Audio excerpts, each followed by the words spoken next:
Vamos a hablar primero entonces de las mediciones que hay que hacer, y aquí vamos a recordar algunas cosas que lo voy a pasar bastante más rápido, ¿ya? Y el resto se las voy a dejar grabadas en el YouTube. Pero vamos a considerar que hipertensa, ¿no es cierto?, a toda persona, esto se lo saben, que mantenga cifras de presión arterial persistentemente elevadas, iguales o superiores a 140 milímetros de mercurio de presión arterial sistólica o 90 de presión arterial diastólica, ¿ya? Acuérdense que las metas, o sea, los valores para considerar hipertenso a un adulto mayor son iguales, lo que cambia son las metas. ¿Se acuerdan de eso, chicos? De las clases del semestre pasado de Comunidad 2, chiquillos. Sí, algo. Sí, algo. Van a tener que repasar, chiquillos. En el caso del adulto mayor y el EMPAM, que es el examen de medicina preventiva del adulto mayor, que ustedes ya lo conocen, ¿no es cierto?, como entidad, ¿no es cierto?, que se hace a todos los adultos mayores cuando ingresan al programa del adulto mayor y al menos una vez al año. Se le va a controlar la presión a los pacientes primero sentado, luego de pie, y se le va a tomar en ambos brazos, ¿ya? Y la idea es que pase un cierto tiempo entre una toma y la otra toma para diagnosticar, ¿no es cierto?, la famosa hipotensión ortostática. ¿Quién me puede decir algo en relación a la hipotensión ortostática? Es cuando se toma la presión de pie, que varía, profe. Primero se tiene que tomar sentada y luego de pie. Y ahí Pero esa debe es la haber como forma. ¿Qué es la hipotensión ortostática? No sé por qué no me aparece el chat ahora. Ahí sí. Ahora sí me aparece. Fernanda, Javiera. Ya. ¿Alguien sabe lo que es el ortostatismo? Cuando, la Javiera dice cuando se baja la presión al levantarse. Justamente. ¿Ya? Y eso tiene que ver con que los receptores de presión arterial que están a nivel, ¿no es cierto?, de la yugular medio. o de la vena cava superior van a sufrir cierto desgaste con el tiempo y se van a tomar distintos, digamos, los niveles de presión arterial. Por lo tanto, como dice la Javiera, cuando un paciente se levanta muy rápido, o ustedes mismos cuando están enfermos, ¿no es cierto?, y se sientan de golpe en la cama y se marean, eso es la hipotensión ortostática. Es una baja de presión brusca que se produce por el cambio de posición. Por lo tanto, el adulto mayor es mucho más propenso a esta situación y lo que nosotros tenemos que hacer es justamente, como decía la Mónica, tomar la presión arterial primero sentado y después de pie para poder determinar si es que existe algún cambio entre los valores de presión arterial y poder determinar si es que existe hipotensión ortostática. En el caso del pulso, vamos a controlar específicamente el pulso de manera manual, ¿no es cierto?, para detectar algunas alteraciones de ritmo, la frecuencia, la amplitud y todas las características del pulso que son como 9 o 10, dependiendo de la literatura que ustedes busquen. Vamos a recordar que si el paciente, que es adulto mayor, tiene un pulso irregular, nosotros no podemos utilizar un medio electrónico, ¿no es cierto?, para poder medir el pulso como un saturómetro o un equipo de estos de presión arterial que también miden el pulso, ¿ya? Todos estos equipos electrónicos cuando hay irregularidades en la frecuencia, que es lo más habitual en el adulto mayor, no nos van a contar lo que nosotros necesitamos, así que no se puede. En relación al peso, ustedes ya lo saben, lo vimos el semestre pasado en niños, ¿no es cierto?, cómo se hacía el control de peso, cómo se usaba la pesa, y lo importante es determinar o registrar, ¿no es cierto?, si es que hay una baja de peso mayor al 5% en los últimos 6 meses de manera involuntaria, y si eso es así, vamos a derivar a nuestro paciente al médico. ¿Por qué? Porque la baja de peso puede constituir una señal, como dice ahí, de enfermedad, como por ejemplo el cáncer y la tuberculosis. Son dos patologías que se manifiestan de primera instancia con baja de peso importante. pero también va a estar asociado a una menor ingesta alimentaria y que tiene que ver con que los adultos mayores ya no tienen la misma calidad de dentadura, ya tienen menos saliva, pueden tener trastornos de digestión en términos de que falta ácido, por lo tanto no pueden comer de todo y también les ocurre que van perdiendo el gusto, por lo tanto también dejan de comer.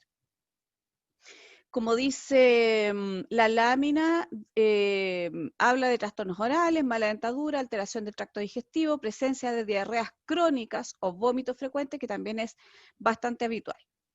Hay que descartar entonces, si es que hay una falta de peso importante, una baja de peso importante, la falta de recursos económicos o algunas limitaciones funcionales en términos cognitivos, por ejemplo, que no pueda prepararse solo la comida, que no pueda salir a comprar, etcétera, etcétera. O que tenga alteraciones de memoria, también puede ser que interrumpan, ¿no es cierto?, la alimentación normal de nuestros adultos mayores. La talla. Y aquí vamos a recordar algunas cosas que vamos a realizar la medición con un podómetro, aunque el paciente diga, mire, y sabe que yo mido tanto, hay que medirlos, ojalá, de adulto, y vamos a tener que entender también que la arquitectura ósea del adulto mayor se va reduciendo. De hecho, si ustedes se miden a primera hora de la mañana, van a medir mucho más que si se miden a la última hora de la noche, porque la gravedad, ¿no es cierto?, va haciendo una fuerza que va aplanando los discos vertebrales y por lo tanto ustedes van perdiendo talla, ¿ya?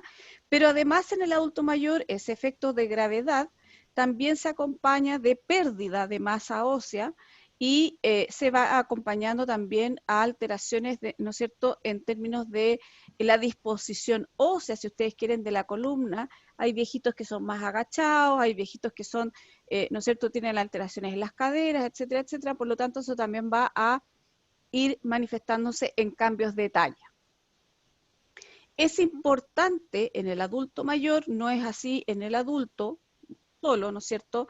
En el adulto mayor vamos a tener que medir la talla por lo menos una vez al año, ¿ya? Ustedes me dirán, pero si los adultos mayores no crecen, no, pues, pero se achican. Por lo tanto, es importante para poder medir bien el índice de masa corporal. ¿Vamos bien hasta acá, chiquillos? Sí, profe. Sí, profe. Ya, avanzamos. El índice de masa corporal, este es del año 2008, ¿ya? Les ruego, por favor, que corroboren esta tabla porque me parece que hubo un cambio en el índice de masa corporal, pero básicamente lo que tienen que tener claridad es que las tablas de índice de masa corporal para los adultos mayores son distintas a las del adulto. ¿Ya? Eso en primera instancia hay que tenerlo súper claro. No podemos calcular el índice de masa corporal con los valores que usamos para el adulto porque no nos van a medir lo que nosotros queremos medir. En el caso del adulto mayor vamos a tener 4 estados nutricionales: enflaquecido, normal, sobrepeso y obeso, y vamos a considerar obeso sobre los 32 o más de índice de masa corporal. ¿Cuánto es en el adulto, chicos? ¿Cuándo se considera a un adulto obeso?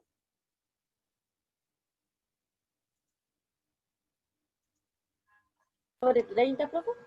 Sobre 30. ¿Se fijan que hay una pequeña diferencia? Y normal, ¿cuándo consideramos a un adulto normal? De 25, 24 a 30. De 25 a 27 generalmente, ¿ya?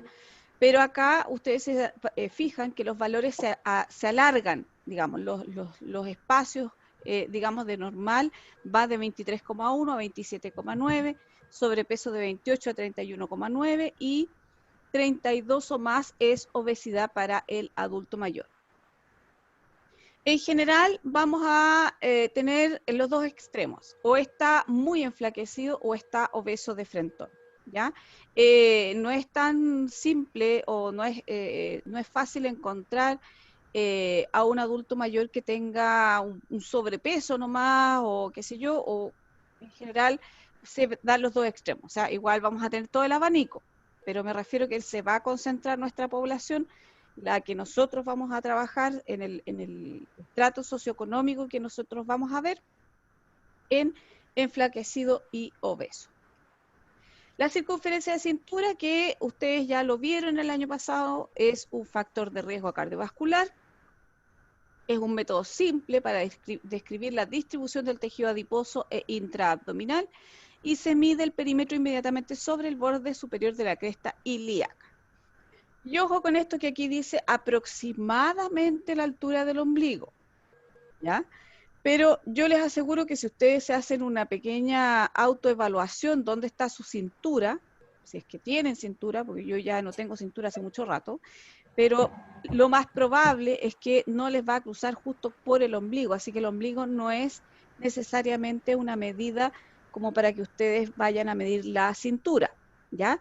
Guíense por la cresta ilíaca superior, que es la más exacta.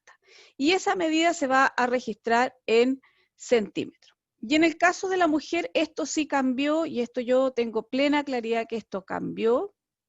Lo voy a poner acá. En el caso de la mujer es de 80, ¿ya? Menor a 80. Y en el caso del hombre es menor a 90, ¿ya? Esos son los valores que han ido cambiando. Esto era hace como, bueno, 2008, más de 10 años atrás, por lo tanto, ahora con el enfoque de riesgo estamos considerando la cintura, circunferencia de cintura, menor a 80 y en el hombre menor a 90, ¿ya? No les voy a pedir que se midan la cintura porque quizás qué cosa les va a salir, pero si lo quieren hacer es un buen indicador de riesgo cardiovascular. ¿Esto quedó claro, chicos? Circunferencia de cintura se va a considerar el riesgo menor a 80 y en el hombre menor a 90. Esa es la norma nueva, ¿ya? Por lo menos en el adulto es así. En el adulto mayor me parece que también cambió y se considera igual, pero se los voy a revisar, voy a actualizar este valor. Pero en el adulto, el riesgo cardiovascular se considera de mujer menor a 80 y hombre menor a 90. ¿Ya? Lo del adulto mayor se los quedo debiendo. ¿Me lo recuerdan, por favor, chiquillos? Ya, sigamos. Circunferencia de cintura, los antecedentes. ¿Qué antecedentes, por ejemplo, preguntarían ustedes, chiquillos, al hacer un EMPAM o hacer un control de adulto mayor, un ingreso? ¿Qué le preguntarían al adulto mayor o al acompañante? Los leo y los escucho, chicos. ¿Qué antecedentes son importantes de recolectar en el caso de un adulto mayor? Si en su familia han tenido infarto, si son diabéticos. Contexto, Mónica, contexto. Estás haciendo un examen de medicina preventiva. Tienes la ficha del paciente frente a ti, por lo tanto, probablemente ese paciente, si es diabético, ya se controlaba en el ¿cómo se llama esto? En el CEFAM, ¿no es cierto? Y es un adulto mayor. La Fernanda dice enfermedades crónicas. ¿Pero qué específicamente? Porque puedes revisar si tiene o no tiene enfermedades crónicas, vacunas al día. ¿Cuáles vacunas, Fernanda? Si tiene antecedentes mórbidos recientes, pondría yo, Daniela. Daniela Rivas. Antecedentes mórbidos recientes, si estuvo hospitalizado, si se cayó, si ha tenido, como por ejemplo, no sé, X cosa importante. ¿Qué vacuna, Fernanda, le debería tener al día el adulto mayor? ¿Alguien sabe? La de la influenza. La influenza. ¿Cuál otra? La influenza. La de la Son dos. neumonía. Neumo 23. Bien, ya. Entonces tenemos vacunas, dijimos antecedentes mórbidos recientes, ¿no es cierto? En relación a las enfermedades crónicas, ¿qué van a preguntar? ¿Si tiene o no tiene? ¿O qué van a preguntar? ¿Qué preguntarían? Si han tenido un evento importante de alguna patología crónica.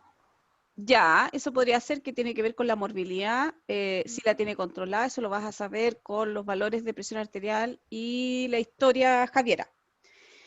¿Pero qué? ¿Qué será importante saber? Más que de la patología en sí, es un adulto mayor. Si ha bajado muy rápido de peso, Ya le preguntamos. ya, ¿Cuál sería su condición de vida? No sé, la alimentación que está teniendo, su hábito, si está fumando, ¿no? Porque hay algunos que fuman todavía. Bien, Fidel. Muy bien. Ya, ese es establecer el contexto. Por ejemplo, si vive con alguien, si vive solo, hay alguien que le va a ayudar, cuáles serían sus redes de apoyo, ¿no es cierto? Su familia, si tiene hijos, si tiene nietos, alguien a quien recurrir en caso que le pase algo. Y en relación a las enfermedades crónicas que me lo pusieron así, pasó como por ahí pasó, lo que tienen que saber, chiquillos, es si, más que si ese paciente es hipertenso diabético, por ejemplo, es si ese paciente se controla y dónde se controla. Porque probablemente el paciente no pertenece al centro de salud familiar, sino que se controla en el ámbito privado, ¿ya? Pero quiere tener sus controles de adulto mayor en el CEFAM. Entonces, ahí no vamos a tener ningún antecedente de ese paciente en relación a sus controles, en relación a los medicamentos. Es bueno siempre, si es que el paciente lo acepta, anotar los nombres de los médicos tratantes, de los especialistas en general y dónde se controlan, porque uno de los grandes problemas que tiene la atención del adulto mayor es justamente ese, que se atienden en distintos lados y no hay una coherencia en la atención. Por lo tanto, muchas veces se van a encontrar que la hija piensa que el consultorio no le da la atención para la presión, entonces ella lo lleva donde el cardiólogo. Y el cardiólogo le da un medicamento que se llama de una manera y en el consultorio le dan otro medicamento que es igual, pero que se llama distinto y están tratando la misma enfermedad en dos lados distintos y no hay comunicación entre los médicos que tratan esa patología. ¿Ya? Esa coordinación de la que yo les hablo no depende necesariamente de nosotros, depende más de, ¿cómo se llama esto? De la voluntad de la familia, ¿no es cierto? Que quiera unificar los criterios, ¿no es cierto? Y que también ellos también puedan decidir en relación a si quieren que el cardiólogo le vea la parte cardíaca al caballero o la presión, y el consultorio se preocupa solo de lo que es prevención, fomento y promoción, o cómo lo van a hacer, y esas son decisiones que tiene que tomar la familia de manera informada. ¿Quedó claro, chicos, esa parte?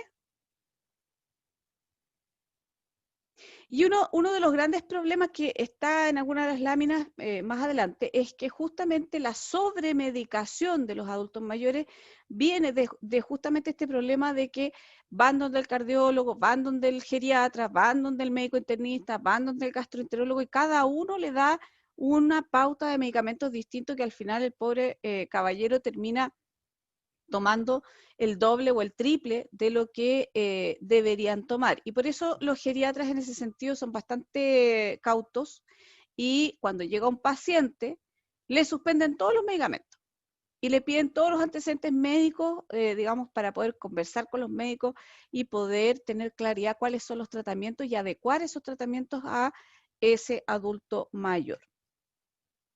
La actividad física, entonces, también es uno de los elementos que tenemos que preguntar. Y aquí no vamos a preguntar si es que se mueve, sino que vamos a preguntar por ejercicio físico. Y recuerden que el ejercicio físico se considera una actividad física de intensidad moderada, ¿no es cierto?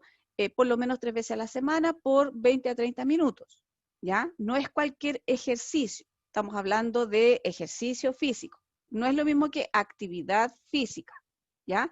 Porque si hablamos de actividad física, hacer el aseo, salir a comprar el pan, por ejemplo, ir a comprar el diario, pasear el perro, todo eso son actividades físicas, pero ejercicio físico tiene un propósito y un fin particular. El ejercicio físico es uno de los factores que mejor ayudan a la salud funcional de los adultos mayores. ¿Ya? Como dice la lámina, es una estrategia de intervención eficaz en promoción, prevención y rehabilitación de este grupo etario. uno de los grandes problemas de los adultos mayores es que no se mueven nada, no hacen ni actividad física ni ejercicio físico. Por lo tanto, la falta de movilidad, acuérdense que lo vimos por ahí en una clase anterior, es uno de los mayores riesgos para la fragilidad y para, de alguna manera, la dependencia de ese adulto mayor, ¿ya?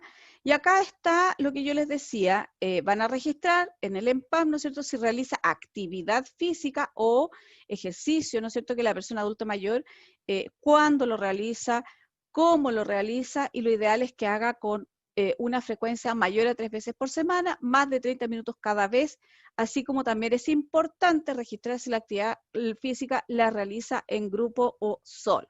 Y ahí también vamos a ver todo lo que tiene que ver con la socialización del adulto mayor, que es otro factor protector de la salud mental o digamos, la autonomía del adulto mayor.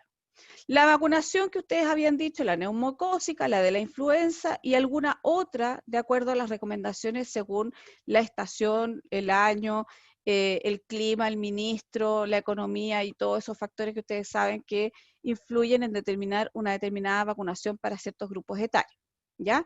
En este momento las dos vacunas que son más importantes son la de la influenza y la neumocócica que ustedes ya la habían nombrado.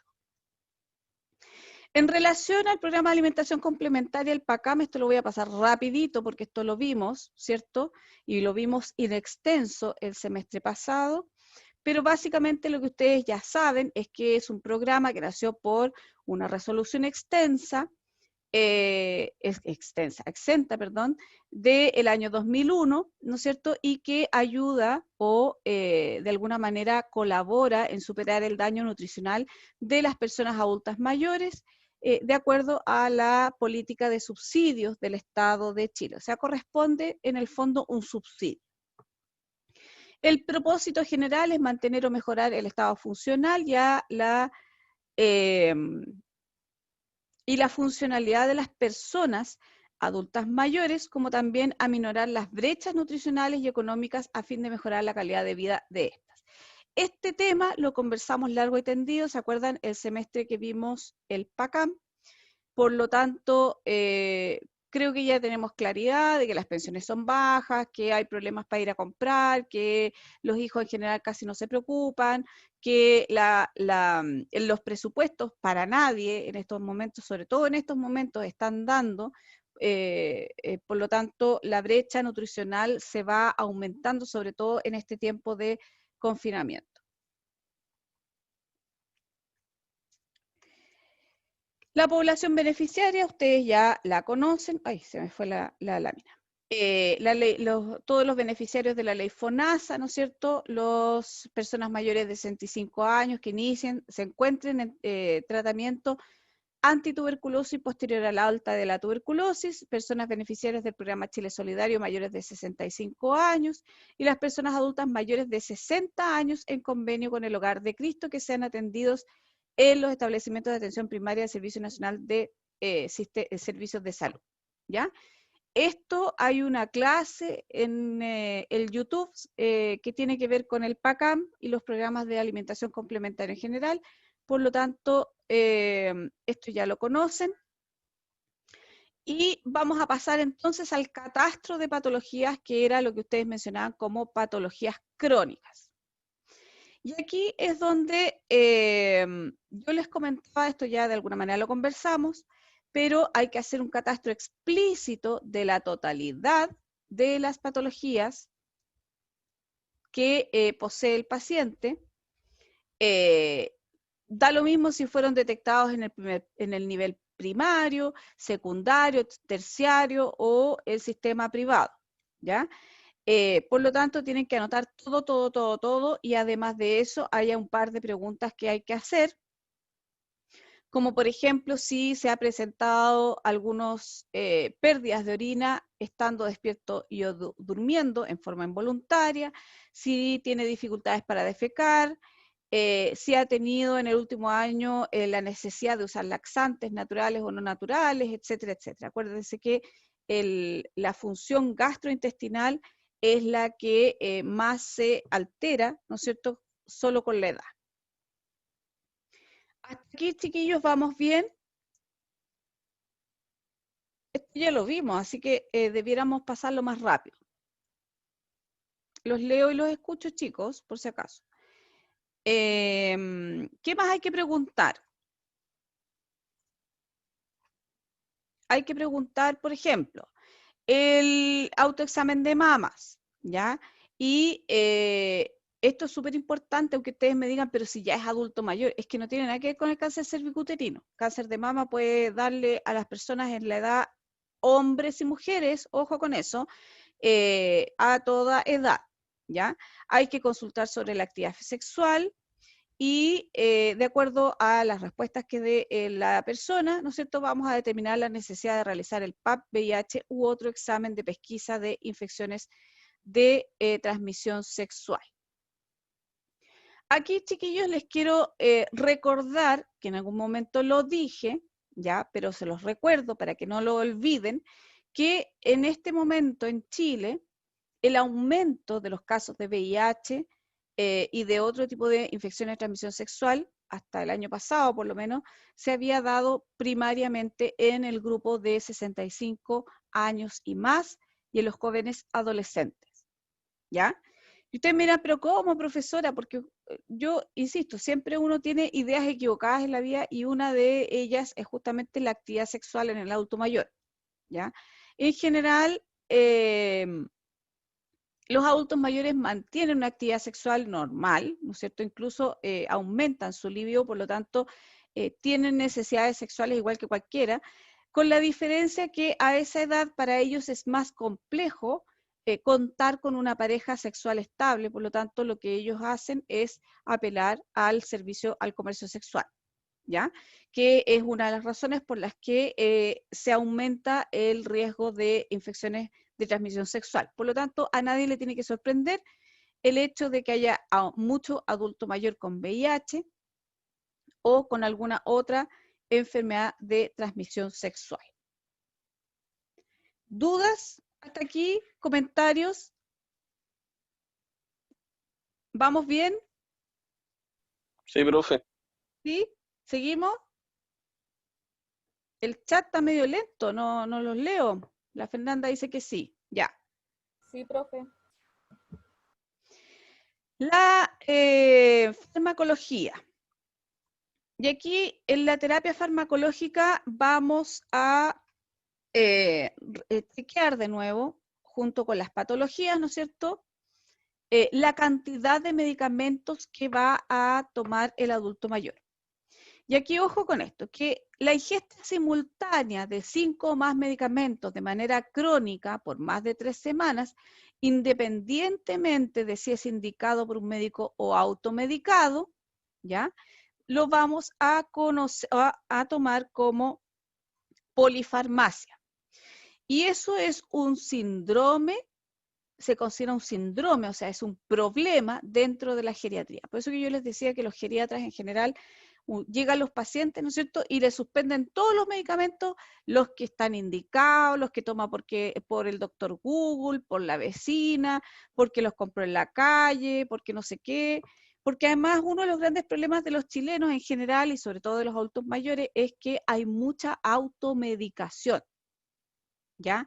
¿Cuántos de ustedes, creo que esta pregunta ya se las hice el año pasado, pero ¿cuántos de ustedes, levántenme o pónganme una carita o algo, acuérdense que hay unos iconos que pueden poner, tienen o han comprado algún medicamento en la feria? ¿Cuántos? ¿Quién se atreve a confesarse? Receta, o sea, de receta retenida o de receta normal. ¿Cuántos de ustedes han comprado algún medicamento en la feria alguna vez? La Fernanda dice que nunca. ¿Alguien ha comprado alguna vez en la feria? Yerko tampoco. La Paulina dice que no. Ahora son todos santas palomas, blancas palomas. ¿Seguro? ¿Quién ha comprado alguna vez un antibiótico sin receta?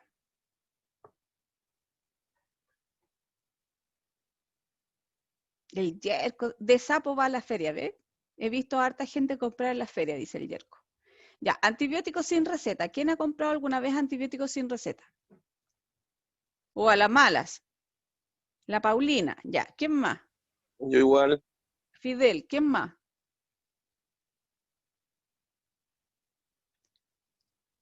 Yerko, ¿alguna vez hay algún medicamento sin receta o que no te hayan indicado? Ya, Yerko dice que sí. ¿Ven? Si eso es un mal de todos los chilenos.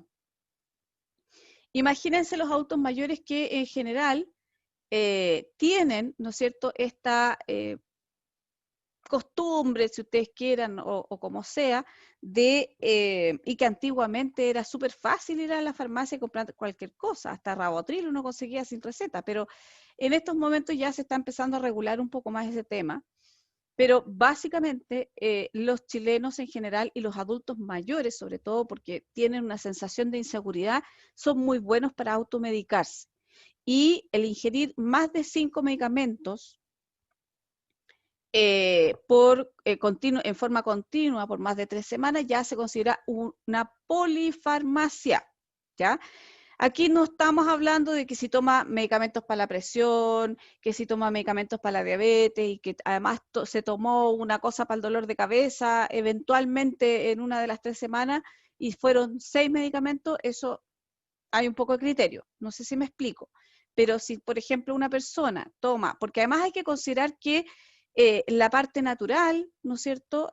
La receta de la abuelita, la vecina que le dijo, tómate la hierbita o tómate la agüita de no sé qué. ¿Lo han visto alguna vez, chiquillos, no? Profe, una pregunta, ¿y cuando están esos abuelitos que les dan como 10 remedios al tiro, también se podría considerar algo así? Lo que pasa es que ahí, Fidel, es lo que yo un poco te explicaba. Hay que evaluar si efectivamente existe la necesidad de tanta medicación. Generalmente los adultos mayores no necesitan tanta medicación y lo que ocurre en esos casos es que hay medicamentos que tienen doble efecto o que se están, porque vamos a tener varias situaciones. Ustedes ya pasaron farmacología. ¿Con quién hicieron farmacología? ¿Qué les hizo?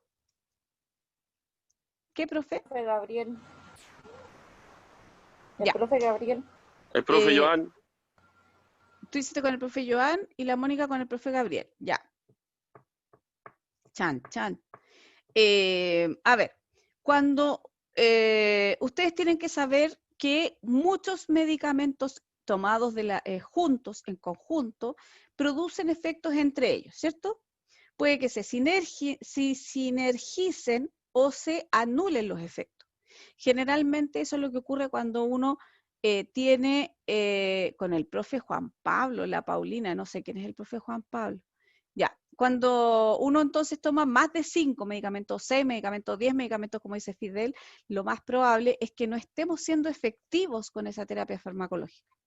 Y lo que hay que hacer ahí, o lo que de uno, o no uno, digamos, sino que debiera hacer el geriatra, que es el que habitualmente lo hace, les acomoda los tratamientos y generalmente andan mucho mejor los adultos mayores, es de justamente bajar la cantidad de medicamentos porque a lo mejor se están produciendo efectos adversos entre unos y otros, ¿ya? Hay que considerar también que los adultos mayores, mientras mayor cantidad de medicamentos les den, los medicamentos también tienen un efecto que es distinto al que se produce en el adulto, ¿ya? Por ejemplo, les voy a dar un solo ejemplo. El famoso Rabotril, Clonazepam, que ustedes más de alguna vez se han tomado para las ansiedades, ¿no es cierto? Cuando les da el surmenage y todas esas cosas, o quieren dormir, a ustedes en general les va a hacer el efecto que corresponde, ¿ya? Pero al adulto mayor en general les da efecto rebote. En vez de hacerlos dormir, los levanta, los despierta, ¿ya? ¿Me explico? Por lo tanto, la farmacología en general del adulto mayor es bastante compleja y cuando los médicos generales, sin desmerecer lo que hace cada uno, digamos, le dan al adulto mayor una serie de medicamentos para que despierte, para que duerma, para que la vitamina, para que la no sé qué, que la cuestión, y los llenan de medicamentos, no necesariamente son las más adecuadas, ¿ya? ¿Dudas, chiquillos? ¿Hasta aquí?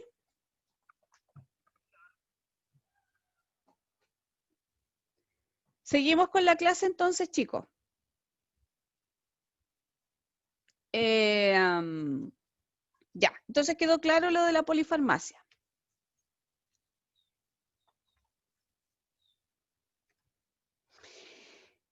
Como dice la lámina, la polifarmacia es el principal factor de riesgo, esto ya lo conversamos, de reacciones adversas a medicamentos, las que se incrementan en forma exponencial con el número de fármacos tomados. 5% si toma 1, a 100% si toma 10 o más. También influyen el tipo de fármacos, la dosis empleadas y la duración del tratamiento, que era un poco lo que yo justamente les conversaba recién y lo que veíamos en relación a la farmacología y los adultos mayores. Espérenme, denme un milisegundo.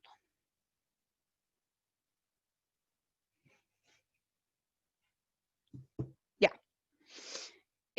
sigamos. Entonces, vamos a considerar algunas cosas que, por ejemplo, hay que obtener una historia medicamentosa completa, incluyendo las alergias, las reacciones adversas, el uso de fármacos autoprescritos, complementos nutricionales, medicina alternativa, las hierbitas, ¿no es cierto?, u otras cosas, consumo de alcohol, cafeína y también si fuman digamos. ¿Ya? Y no solamente aquí hay que considerar el tabaco, sino que también cualquier otra cosa que se pueda fumar. Le vamos a pedir a la persona adulta mayor, y esto es súper clave, o al cuidador, que cada vez que acuda a control, lleve todos los medicamentos que utiliza de forma crónica u ocasional, sin importar su proveniencia. Aquí es importante un poco lo que conversábamos de que si compraban medicamentos en la feria, que si compraban no sé dónde. A nosotros básicamente como funcionarios de salud no nos va a importar de dónde sacó el medicamento, ¿ya? Igual vamos a tener que hacer una educación respecto a la compra de medicamentos, la automedicación, etcétera, etcétera, pero básicamente no lo podemos juzgar porque haya comprado, por ejemplo, clonazepam para dormir en la feria. ¿De acuerdo? O sea, si llega el viejito con una caja de clonazepam y me dice, señorita, es que esto yo lo compro en la feria porque no tengo receta, no sé qué, usted le dice, ya, ok, vamos a ver si es que realmente necesita este medicamento y si lo necesita, se lo van a indicar, ¿ya? Pero evitemos juzgar, digamos, de manera poco asertiva, si ustedes quieren, el de dónde sacó ese medicamento, porque les aseguro que ese adulto mayor no va a volver jamás a clase, iba a decir, a control con ustedes ni con ninguno de nosotros, ¿ya? ¿Dudas hasta aquí, chiquillos? ¿Algún comentario en relación a esto? Chicos, No, profe. ¿estamos bien?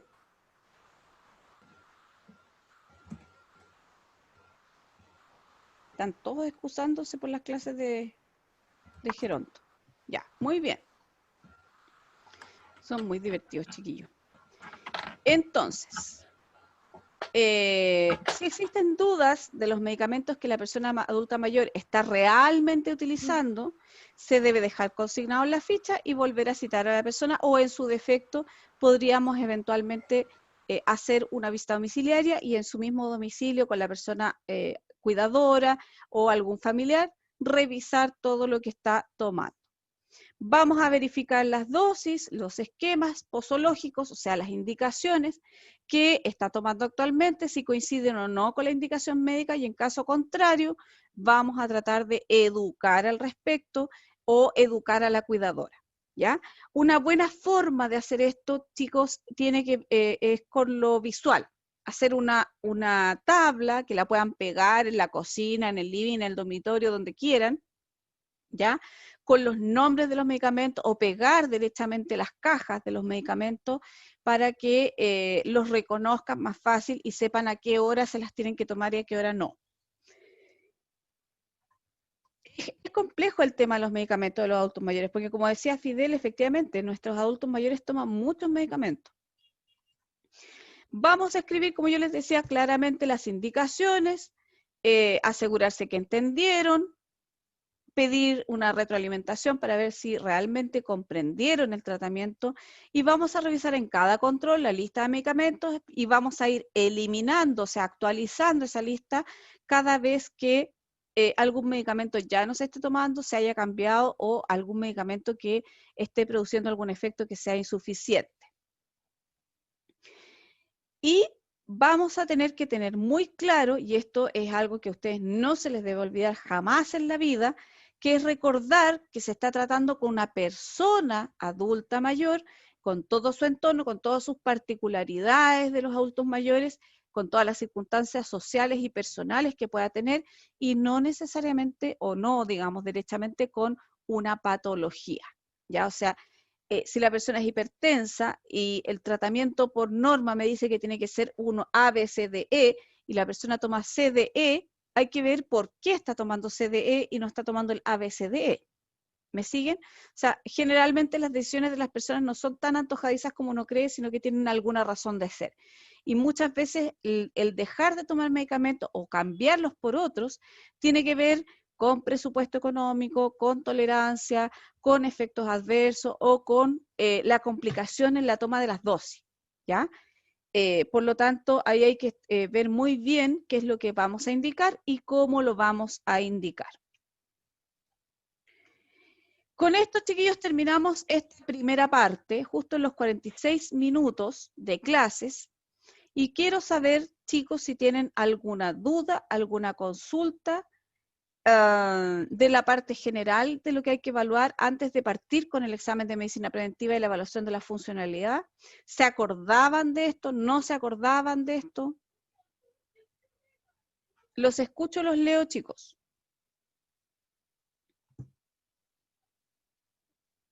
Chiquillos, ¿están ahí o ya me quedé sola otra vez?